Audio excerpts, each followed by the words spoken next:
How for crypto journalists, give us update on the crypto world now. Wetin dey go on for that area today now? How far my people, how una dey? You know wetin this channel dey for now. Today, the update wey dey today na Web3. Many people don dey ask, say make I give them update on Web3. Wetin be Web3? But you know say before we go talk about Web3, we go first get Web 1 and 2. So make we first start from Web 1 and 2 before we come to Web3. Ma tell una Web 1. Web 1 na the first internet. Then when they first create internet, wey be say then na only message we fit send, you know, attach picture. Shey you get? Na only message, only mail we fit send that time. That's Web 1. Na Web 1 be that o. Now Web 2 come. That Web 2 na when Facebook enter, Gmail enter. We start to dey send picture through Gmail. Dey send picture, you attach picture. Shey as we fit send picture to each other through Facebook, through to go those time. Twitter now we fit send picture. Shey you understand? Instagram, shey you get? We fit do video, picture join like that. That one na Web 2. But you know say that Web 1 and Web 2, no be we get the internet that time.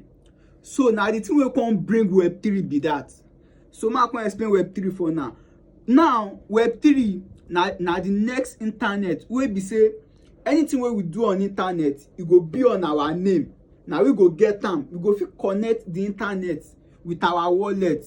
Any money wey you earn, person wey create am, wey get the social media wey you dey use, and the thing wey you create, una go dey share the money together. Shey you understand? You know say before when we dey use Web 1 and Web 2, we no dey make money. But now see as people dey make money through Instagram, dey make money through TikTok. If dem dey create con ten t, na where Web 3 dey go be that. Wey be say you go fit connect your wallet to anything wey you dey do online. Anything wey you do online go be your own personal thing. Shey you get? Na the meaning of Web 3 be that. So if you dey hear Web 3, no think say maybe na something wey hard or wey dey difficult. Na why I talk say just stay tuned to this our channel. We go dey give una every update on crypto. Shey you get? Una no worry, I still dey bring more updates come o. E get one update wey I just see now wey be say we go gather make money. You no need to get 1 million, 2 million before you get money for crypto. Just position yourself, follow our channel, share am. Shey you get? We go gather make this money. Na Web 3 be that.